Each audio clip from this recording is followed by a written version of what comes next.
Alhamdulillah, wassalatu wassalamu ala rasulillah, amma ba'd. Donc nous arrivons au sixième cours aujourd'hui qui traitera uniquement bi'idhnillah de Tawhid al-Uluhiyya qu'on appelle également Tawhid al-Ibada, c'est-à-dire l'unicité d'Allah subhanahu wa ta'ala dans son adoration ou plutôt dans sa divinité. Nous unifons, nous attestons de l'unicité d'Allah subhanahu wa ta'ala dans son droit à la divinisation et à la divinité. Et donc, par conséquent, dans son droit à lui seul à l'adoration. Il est le seul à mériter qu'on l'adore, subhanahu wa ta'ala. Donc le cheikh At-Tahawi rahimahullah nous dit نقول في توحيد الله معتقدين بتوفيق الله إن الله واحد لا شريك له. Donc cette parole-là, Cheikh Khalid Othman a jugé judicieux de la répéter une nouvelle fois et de la ramener une nouvelle fois ici afin que la réorganisation soit harmonieuse. Mais sinon, cette parole, nous l'avons déjà lue et étudiée. Donc l'imam At-Tahawi a dit, nous disons au sujet de l'unicité d'Allah subhanahu wa ta'ala, que certes Allah est seul, unique, et qu'il n'a point d'associé. Wa la ilaha ghayruhu. La ilaha ghayruhu, c'est un petit peu un synonyme de la ilaha illallah. C'est-à-dire il n'y a d'autre divinité si ce n'est Allah subhanahu wa ta'ala. Ça, c'est pour ce qui est de la traduction. Parce qu'il y a beaucoup de frères, qui malheureusement ne comprennent pas la différence entre traduire et expliquer. Traduire est une chose et expliquer est une toute autre chose. La ilaha illallah. Si je veux dire la traduction, c'est il n'y a d'autre divinité en droit d'être adoré si ce n'est Allah. Tu n'as pas traduit. Là, tu as expliqué. Pourquoi? Parce que dans la parole La ilaha illallah, il y a ce qu'on appelle un idmar, un haf. Il y a ce qu'on appelle en français, on l'appelle une ellipse. C'est une phrase elliptique qui comprend une ellipse. Une ellipse, c'est-à-dire une omission. C'est une omission d'un morceau de la phrase qu'on a omis volontairement car il est d'une évidence, il est tellement évident qu'on n'a pas besoin de l'incorporer dans la phrase. Donc la ilaha illallah, si je dois uniquement le traduire, je dois le traduire avec l'ellipse. Dans la langue arabe, il y avait une ellipse, un haf, un idmar. Donc dans la langue française aussi, je dois garder cette ellipse. Sinon, ce n'est plus de la traduction. C'est faire un ta'wil, c'est expliquer, c'est interpréter de toi-même. Et ce n'est plus traduire exactement au mot près. Et plus la traduction se rapproche de l'original, et plus elle est juste, et plus elle est correcte. Ensuite, si besoin il y a d'expliquer cette traduction, alors nous l'expliquons. Mais traduire est une chose et expliquer en est une autre. Donc voilà pourquoi je mets un point d'honneur à traduire La ilaha illallah par il n'y a d'autre Dieu si ce n'est Allah. Il n'y a d'autre Dieu qu'Allah. C'est une traduction tout à fait bonne et valide. Et c'est malheureux de voir des frères qui disent Ah, tu as mal traduit. Tu n'as même pas compris ce que veut dire la shahada. Mais c'est toi, qui mélange tout. Ce n'est pas nous qui avons mal compris ce que c'est que la shahada. S'il y a besoin d'expliquer la shahada, nous te l'expliquerons, bi'iznillah. Mais c'est toi qui mélanges entre traduction et explication. Et maintenant que nous avons traduit La ilaha illallah par Il n'y a d'autre Dieu qu'Allah, nous pouvons te dire et nous pouvons t'expliquer que La ilaha illallah يعني لا معبود بحق إلا الله أو لا معبود يستحق العبادة إلا الله. À ce moment-là, après avoir bien traduit il n'y a d'autre divinité si ce n'est Allah, nous pouvons t'expliquer ce que ça sous-entend, ce que ça implique, ce qu'il faut comprendre. Et nous l'avons déjà fait dans le cours passé où il y a 2 cours de cela. Il n'y a d'autre Dieu qu'Allah, c'est-à-dire il n'y a d'être adoré de manière valide et qui mérite cette adoration si ce n'est Allah subhanahu wa ta'ala. Voilà pourquoi on avait expliqué qu'en dehors d'Allah, il existait des divinités. Pourquoi? Parce qu'une divinité, c'est tout ce qui est adoré. Si tu adores une vache, tu en as fait une divinité. Tu adores une pierre, un arbre, tu en as fait une divinité. Pourquoi croyez-vous que chez les chrétiens, Jésus, fils de Marie, est une divinité? parce qu'ils l'ont divinisé. Pourquoi? Parce qu'ils l'ont adoré. Ils l'invoquent, ils prient pour lui. Il y en a qui font des soujouds pour lui, qui se prosternent devant une croix. Donc, puisqu'ils l'ont divinisé et donc adoré, ils en ont fait une divinité. Donc oui, des divinités, il y en a plein. Mais il n'y en a qu'une seule qui mérite réellement cette divinisation. Et il n'y en a qu'une seule qui est en droit d'être divinisée. Et toutes les autres divinités ne sont pas en droit d'être divinisées. C'est Allah subhanahu wa ta'ala. C'est la seule divinité véritable en droit d'être adorée. Donc voilà ce que veut dire La ilaha ghayruhu, yani la ilaha ghayrullah subhanahu wa ta'ala. L'imam al-Tahawi rahimahullah nous dit وهو متعال عن الأضداد والأنداد. Alors al-adad, l'imam Ibn Abi al-Izz al-Hanafi rahimahullah nous a expliqué al-andad, il a dit al-mukhalif, jam'u ضد وهو المخالف. Al-mukhalif, donc Allah subhanahu wa ta'ala est exempt de tout opposant et de tout adversaire. Personne ne peut s'opposer à Allah subhanahu wa ta'ala. Personne ne peut s'opposer à la puissance d'Allah, à la volonté d'Allah. Personne, Allah subhanahu wa ta'ala, nous ne lui connaissons aucun adversaire. Contrairement à certaines personnes des gens du livre qui disent l'adversaire d'Allah c'est Iblis. L'adversaire d'Allah c'est Iblis. Comme si il y avait, comme s'ils étaient au même seuil. Et certains d'ailleurs parmi les satanistes disent que Iblis est plus fort qu'Allah. Certains satanistes, certains adorateurs du diable pensent que Lucifer, qu'ils jugent être l'ange de la lumière, ils le voient même plus fort qu'Allah subhanahu wa ta'ala dans leur folie déconcertante. Donc Allah subhanahu wa ta'ala ne souffre d'aucune concurrence. ولا هو متعال عن الأنداد. Al-andad jam'u nid, c'est-à-dire le semblable, al-mithl. Donc Allah subhanahu wa ta'ala n'a aucun semblable, il n'a aucun équivalent, rien ne lui ressemble et rien ne lui est égal. Ensuite l'imam al-Tahawi nous dit Wallahu ta'ala yastajibu ad-da'awat wa yaqdi al-hajat. Et Allah subhanahu wa ta'ala est celui qui exauce les invocations et il est celui qui comble les besoins. Tu as un besoin, tu t'adresses directement à Allah subhanahu wa ta'ala, le seul qui est capable de combler ton besoin et d'accéder à ta requête, c'est Allah subhanahu wa ta'ala.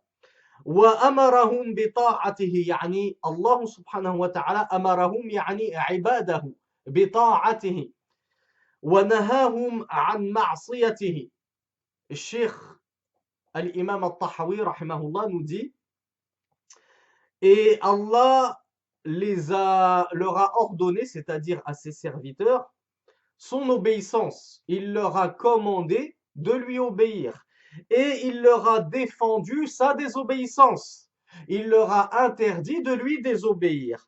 وَيَمْلِكُ كُلَّ شَيْءٍ وَلَا يَمْلِكُهُ شَيْءٌ وَلَا غِنًى عَنِ اللَّهِ طَرْفَةَ عَيْنٍ ومن استغنى عن الله طرفة عين فقد كفر وصار من أهل الحين. الحين يعني الهلاك.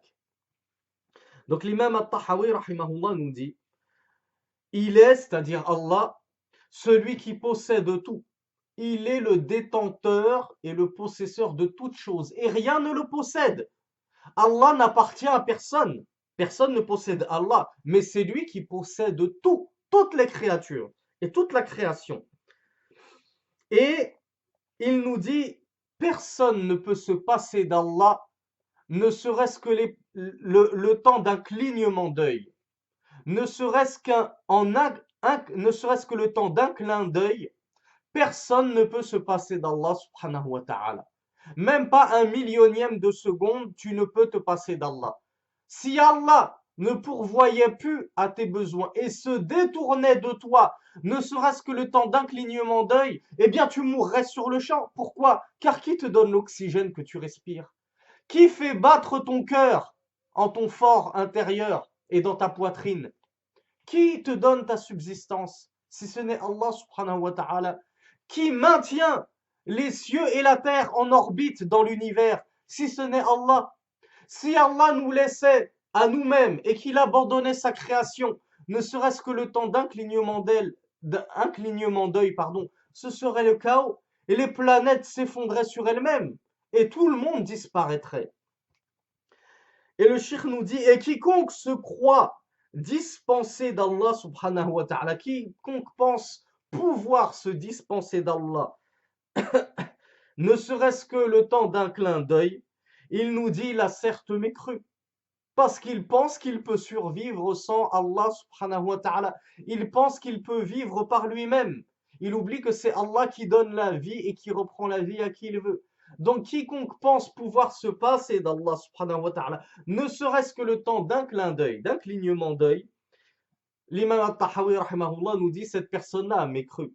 Il a mécru. Il a ignoré la grandeur d'Allah et la petitesse de notre condition. وصار من أهل الحين, c'est-à-dire min أهل الهلاك, et il fait alors partie, celui qui pense ceci, des gens de la perdition. ولا نصدق كاهنا ولا عرافا ولا من يدعي شيئا يخالف الكتاب والسنة وإجماع الأمة.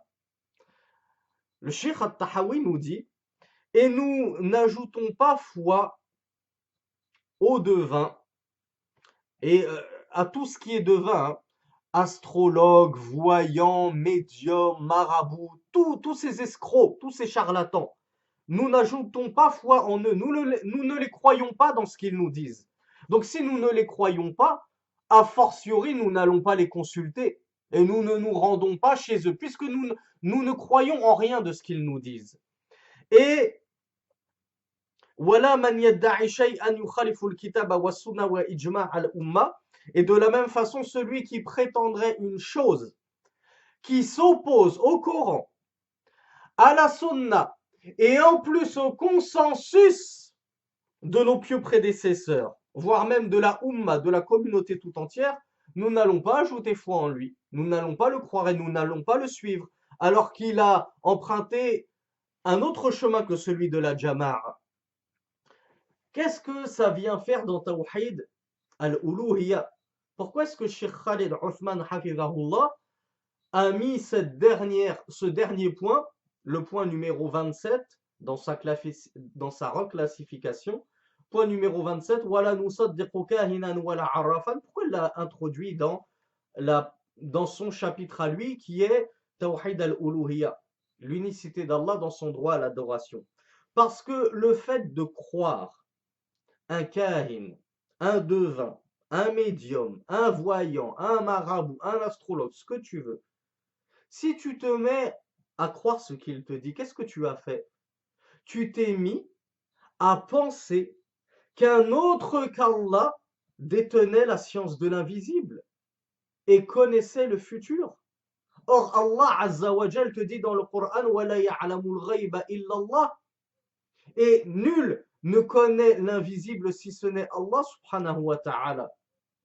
Nul ne connaît l'avenir, le futur, si ce n'est Allah.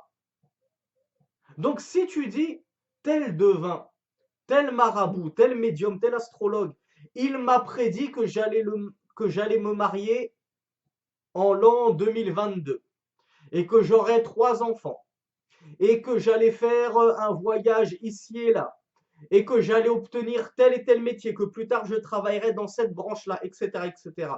Si tu le crois, c'est que tu le considères comme une divinité, que tu t'en rendes compte ou non, que tu en aies conscience ou non, tu as fait de cette personne-là, de cet escroc, de ce charlatan, une divinité. Pourquoi? Parce que tu prétends qu'il connaît l'invisible.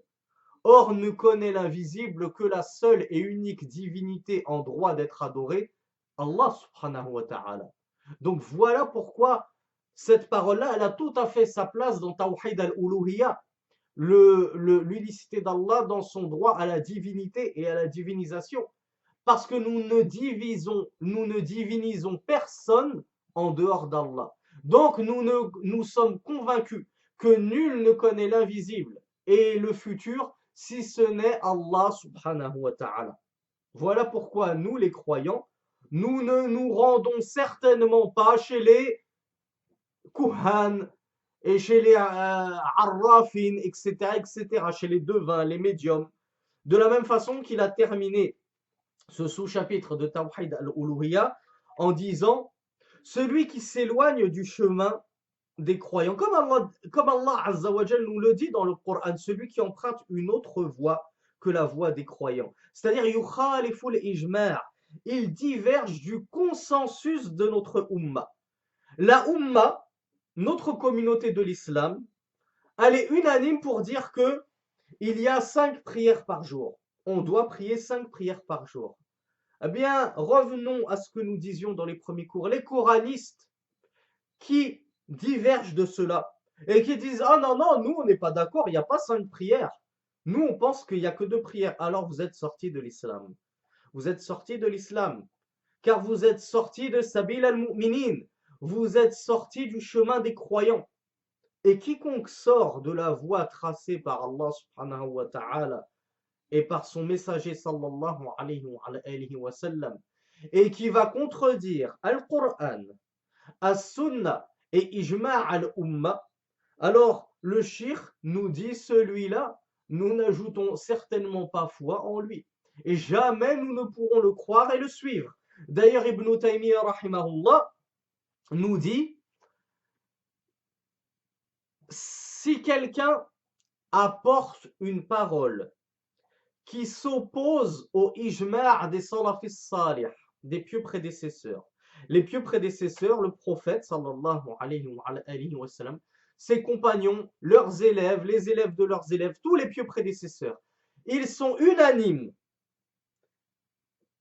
Ils sont tous d'accord sur une chose. Par exemple, qu'il y a 5 prières. Ibn Taymiyyah nous dit celui qui va venir après ce ijma', qui va venir après ce consensus. Par exemple, il va venir en l'an 500 de l'Hégire, en l'an 600. Et il va dire, ah non, non, il y a un deuxième avis qui est celui-ci. Alors que ce deuxième avis, c'est son avis à lui. C'est lui qui l'a inventé. Ou c'est l'avis de son shir. Mais son shir, on le rappelle, dans les années 500-600, ça y est. Les salafus salih ont trépassé, rahimahumullah, jami'an, qu'Allah leur fasse miséricorde à tous. L'imam Ibn Taymiyyah, rahimahullah, nous dit, cet avis qui contredit l'unanimité, le ijma' des salafus salih, des pieux prédécesseurs, c'est une erreur manifeste. Khata'un bayyin fahishun. Ce ne peut être qu'une erreur. Ce n'est pas possible que tous les pieux prédécesseurs se soient mis d'accord sur une chose fausse et toi, 300 ans après le prophète sallallahu alayhi wa sallam, voire 1400 ans après le prophète, tu viens et tu nous dis attention, attention. Moi j'ai un autre avis, hein. Il y a un autre avis sur la question, c'est celui-ci. Et volontairement tu vas diverger des pieux prédécesseurs. Forcément que c'est toi qui es dans l'erreur et ça ne peut pas être eux qui se sont tous trompés. Donc voilà pourquoi l'imam al-Tahawi nous dit ولا من يدعي شيئا يخالف الكتاب والسنة وإجماع الأمة, c'est-à-dire ولا نصدقه. Nous ne croyons pas quelqu'un qui va venir prêcher et professer autre chose que ce sur quoi se sont tous mis d'accord les pieux prédécesseurs. Donc je vais lire l'annotation et le commentaire de l'imam Ibn Baz rahimahullah sur Tawhid al-Uluhiyya que j'avais sauté lors du dernier cours. Alors Ibn Baz nous dit Al-Qismu Thani, donc le deuxième sous-embranchement du Tawhid. Tawhid qui a 3 sous-embranchements, Tawhid al-Rububiyya, Tawhid al-Uluhiyya et Tawhid al-Asma'i wa Sifat, Tawhid Allah fi Asma'ihi wa Sifatihi. Il nous dit Tawhid al-Uluhiyya, lui il l'a appelé Tawhid al-Ibada. On a dit c'est la même chose. Rendre Allah subhanahu wa ta'ala unique dans sa divinité, ça veut dire lui consacrer et lui vouer à lui uniquement toute l'adoration. C'est pour ça que al-uluhiyya hiya al-ibada. Wa yusamma tawhid al-uluhiyya. يقول توحيد العبادة ويسمى توحيد الألوهية. نفس الشيء. وهي العبادة. وهذا القسم هو الذي أنكره المشركون فيما ذكر الله عنهم سبحانه وتعالى بقوله وعجبوا أن جاءهم منذر منهم وقال الكافرون هذا ساحر كذاب أجعل الآلهة إلها واحدا إن هذا لشيء عجاب وأمثالها كثير c'est-à-dire وأمثالها كثير وهذا القسم يتضمن إخلاص العبادة لله وحده والإيمان بأنه المستحق لها وأن عبادة ما سواه باطلة وهذا هو معنى لا إله إلا الله فإن معناها لا معبود بحق إلا الله كما قال الله سبحانه وتعالى ذلك بأن الله هو الحق وأن ما يدعون من دونه هو الباطل.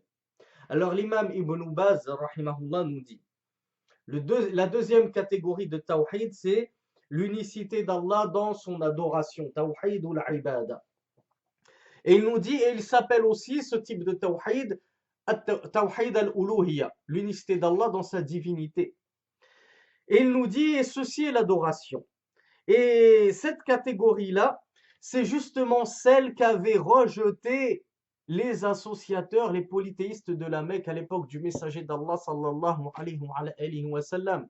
Je vous en ai longuement parlé lors du dernier cours.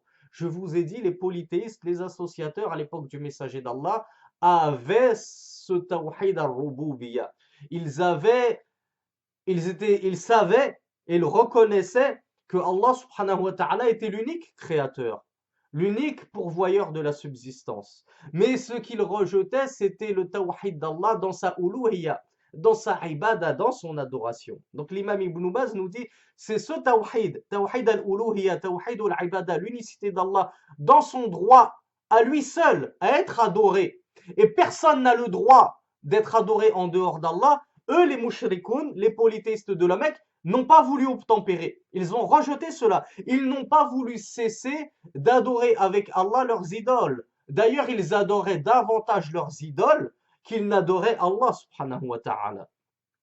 L'imam Ibn Baz nous dit cela comme est venu dans le verset où Allah azza wa jal nous dit il s'étonne que leur est parvenu un avertisseur d'entre eux.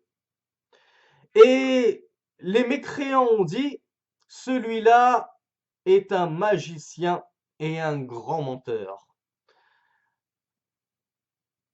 Ferait-il donc des divinités, au pluriel, puisqu'il croyait en plusieurs divinités, en parlant de Mohammed, ferait-il donc des divinités une seule et unique divinité? Ceci est une chose bien étrange. Les polythéistes trouvaient étrange que toutes les divinités, toutes ces choses qu'ils adoraient en dehors d'Allah, doivent être réunies en une seule divinité, c'est-à-dire Allah. Ils trouvaient étrange que pas réunis, mais plutôt que toutes ces divinités qu'ils adoraient en dehors d'Allah, on les oublie, on leur ôte tout droit à la divinisation et tout droit à l'adoration, et on ne va prendre qu'une seule et unique divinité, Allah. Ils disaient, mais c'est étrange. Qu'est-ce qu'il nous apporte ce Mohammed?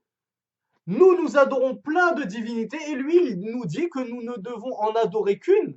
Donc voilà où ont péché les polythéistes et les associateurs. Ils ont refusé de ne prendre pour divinité unique qu'Allah subhanahu wa ta'ala. Ils ont voulu persister dans l'adoration de toutes leurs autres divinités, quand bien même, je le répète une énième fois, ils reconnaissaient que les autres divinités n'avaient aucune part dans la création des cieux et de la terre.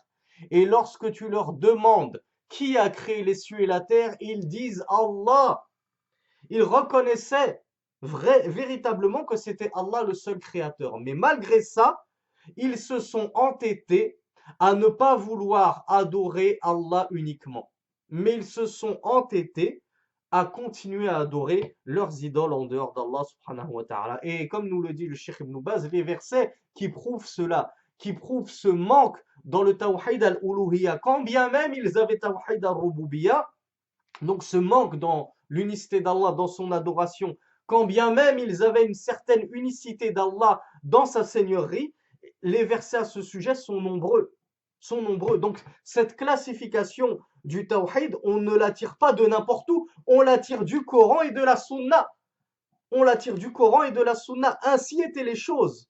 Ainsi étaient les choses. Ainsi était la compréhension des polythéistes. Ils avaient compris une partie du tawhid, mais pas une autre.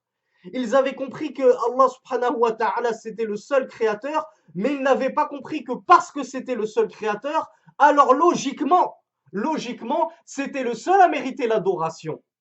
Donc, comme on l'a dit, celui qui n'a qu'une seule composante du tawhid sur les trois, il n'est pas muwahhid. Il n'a pas le tawhid, il n'a pas concrétisé le tawhid. Attention, hein, ne me comprenez pas à l'envers et ne me faites pas dire ce que je n'ai pas dit. On ne peut pas dire des associateurs qu'ils étaient muwahhidoun, qu'ils avaient le tawhid comme ça de façon générale. Non. Ils avaient, comme je vous l'ai dit, une bribe du tawhid dans la rububiya, dans la seigneurie. Mais cela ne suffit pas à faire de toi un muwahhid, un croyant. Pour être croyant, le tawhid, tu dois le concrétiser dans tous ses aspects. Et ces aspects, ces composantes sont au nombre de 3. Tu dois concrétiser le tawhid, l'unicité d'Allah dans sa seigneurie, mais pas que. Aussi dans sa divinisation, dans son adoration, mais pas que. Et aussi dans ses noms et attributs. Donc il est hors de question de dire Al-Mushrikun kanu muwahhidin. Les polythéistes de la Mecque, c'était quand même des croyants, ils avaient quand même un peu de tawhid. Non, non, non. Ils avaient le tawhid al-rububiyya, mais c'est pas pour autant qu'ils avaient le tawhid de manière générale. Vous voyez pourquoi c'est faux. Ceux qui disent, vous avez morcelé le tawhid en 3. Vous avez fait de ce tawhid qui est un et indivisible 3 choses séparées. Non, justement, nous on ne les sépare pas. On dit au contraire qu'elles sont indissociables ces 3 choses-là. Parce que si tu essayes de séparer l'une des 3 composantes du tawhid et tu dis, moi, j'ai cette composante du tawhid, j'y adhère, j'ai foi en cette composante, mais je refuse d'adhérer aux 2 autres composantes, on t'en dit, ton tawhid ne vaut rien. Il ne vaut rien, il ne te sert à rien. Tant que tu n'as pas adhéré aux 3 composantes du tawhid, tant que ton tawhid n'est pas complet. L'imam Ibn Baz, rahimahullah, nous dit, et cette catégorie de tawhid, l'unicité d'Allah subhanahu wa ta'ala dans son droit à l'adoration et à la divinisation, elle comprend ikhlasul ibadati lillahi subhanahu wa ta'ala. Elle comprend le fait de vouer un culte monothéiste sincère à Allah subhanahu wa ta'ala. Toutes tes adorations, toutes, de la première jusqu'à la dernière, tu ne dois jamais y associer y associer, c'est-à-dire dans ces adorations-là, tu ne dois jamais y associer qui que ce soit ou quoi que ce soit en dehors d'Allah. Lorsque tu fais ta prière, tu dois être mukhlis lillah. Tu dois la faire et la vouer uniquement et sincèrement à Allah. C'est-à-dire que si tu fais ta prière, tu ne dois pas la faire pour Allah et en même temps, je la fais pour faire plaisir à ma femme. Parce que ma femme, elle est sérieuse, elle fait du qiyamul layl, elle prie le fajr à l'heure. Moi, comme j'ai honte de rater certaines prières, je vais les faire pour pas me faire disputer par mon épouse. Pour pas qu'elle me dise, ouais, c'est quoi ce mari? Tu fais sortir les prières de leur heure, tu pries en retard, etc., etc. Donc je prie pour Allah, mais aussi pour bien me faire voir par ma femme. Là, tu n'as pas voué un culte exclusif à Allah. Tu n'es plus mukhlis. Ou l'enfant, un enfant de 13, 14, 15 ans qui a atteint la puberté. Il fait sa prière pour Allah, mais il la fait surtout et aussi pour ne pas se faire gronder, disputer par son père ou par sa mère. Donc il a associé à Allah dans la prière, puisqu'il ne l'a fait plus pour Allah uniquement, mais il l'a fait pour 2 personnes, pour 2 choses, pour 2 êtres, Allah et son père, ou Allah et sa mère. Alors que Ibn Baz, rahimahullah, nous dit, Tawhid al-Uluhiyya, ça consiste à offrir toutes tes adorations et à effectuer toutes tes adorations uniquement pour Allah, sans lui associer qui que ce soit dans cette adoration. Et il nous dit, et bien évidemment, le croyant doit avoir foi que le seul à être digne de mériter ton adoration, c'est Allah subhanahu wa ta'ala. Ton propre père ne mérite pas que tu l'adores. Ta propre mère, quand bien même le paradis serait sous ses pieds, elle ne mérite pas que tu l'adores. L'ange Gabriel ne mérite pas que tu l'adores. Muhammad sallallahu alayhi wa sallam, notre bien-aimé prophète, ala ra'si wal ayn, qu'on place au-dessus de tout après Allah subhanahu wa ta'ala, qu'on chérit plus que nos propres parents et plus que nos propres enfants. On ne lui adresse pas notre ibada et il ne mérite pas notre ibada, il ne mérite pas notre adoration. Le seul qui mérite ton adoration, ya akhi, c'est Allah subhanahu wa ta'ala. C'est ton Seigneur, c'est ta seule et unique divinité. Et nous ne te connaissons pas d'autre divinité qui mériterait ton adoration si ce n'est Allah subhanahu wa ta'ala. Et si toi tu en connais une autre, alors va jusqu'au bout de ton raisonnement et sors de l'islam. Car l'islam est innocent de ton assertion. Car l'islam est innocent de ce que tu lui attribues et de ce que tu prétends. Ensuite, l'imam Ibn Baz nous dit wa anna ibadata ma siwahu batila. Adorer autre qu'Allah subhanahu wa ta'ala est absolument caduque. C'est inutile. C'est inutile. Tu adores autre qu'Allah alors que cet autre qu'Allah lui-même est soumis à Allah azza wa jal et lui-même a besoin d'Allah. Lui-même ne peut rien faire sans Allah subhanahu wa ta'ala. Donc à quoi bon adorer des créatures d'Allah en dehors ou avec le Créateur suprême? C'est inutile, c'est obsolète, c'est caduque. وهذا هو معنى لا إله إلا الله. Et là, on revient et on retombe sur nos pattes. L'imam Ibn Baz conclut en disant et ceci est la quintessence, c'est-à-dire le sens ultime de cette parole en or, cette parole qui t'a fait rentrer en islam, ya akhi. La ilaha illallah. Qu'est-ce que ça veut dire la ilaha illallah? Non pas comme l'ont compris, comme on l'a dit dans le cours dernier, certaines personnes, en pensant que la ilaha illallah, ça veut dire il n'y a d'autre créateur qu'Allah. Non.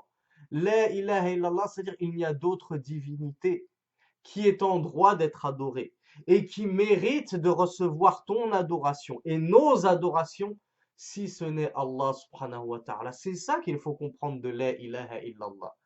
Donc le Cheikh Ibn Baz nous dit la ilaha illallah, c'est le tawhid al-uluhiyya, c'est-à-dire tu vas rendre l'unicité à Allah dans ton adoration. Tu ne vas adorer personne d'autre qu'Allah. Si tu as des du'a à faire, والدعاء هو العبادة كما قلنا وكما قال النبي صلى الله عليه وعلى آله وسلم. Si tu as une adoration à faire et comme nous l'avons dit et comme l'a dit avant nous Rasulullah sallallahu alayhi wa alihi wa sallam, l'invocation c'est l'adoration. Donc lorsque tu as une adoration à faire, par exemple une invocation, elle ne revient de droit qu'à Allah subhanahu wa ta'ala. Tu ne peux pas invoquer un mort, tu ne peux pas invoquer un ange, tu ne peux même pas invoquer Rasulullah sallallahu alayhi wa sallam. Lorsque tu as une prière à faire, lorsque tu as un siyam, un jeûne à faire, lorsque tu as un sacrifice à offrir, tu ne peux détourner ces adorations d'Allah subhanahu wa ta'ala pour les donner à un autre. Pourquoi? Parce que tu prétends que la ilaha illallah. Il n'y a d'autre divinité qui mérite et qui est digne d'adoration si ce n'est Allah. Donc si tu es véridique dans ta shahada, si tu es véridique dans ta profession de foi, alors toute ton adoration, tout ton culte, tu le voues exclusivement et uniquement au Seigneur des mondes, Allah subhanahu wa ta'ala. Et ainsi se finit notre cours sur Tawhid al-Uluhiyya. Subhanakallahumma wa bihamdik. أشهد أن لا إله إلا أنت أستغفرك وأتوب إليك وصل اللهم على نبينا محمد والحمد لله رب العالمين والسلام عليكم ورحمة الله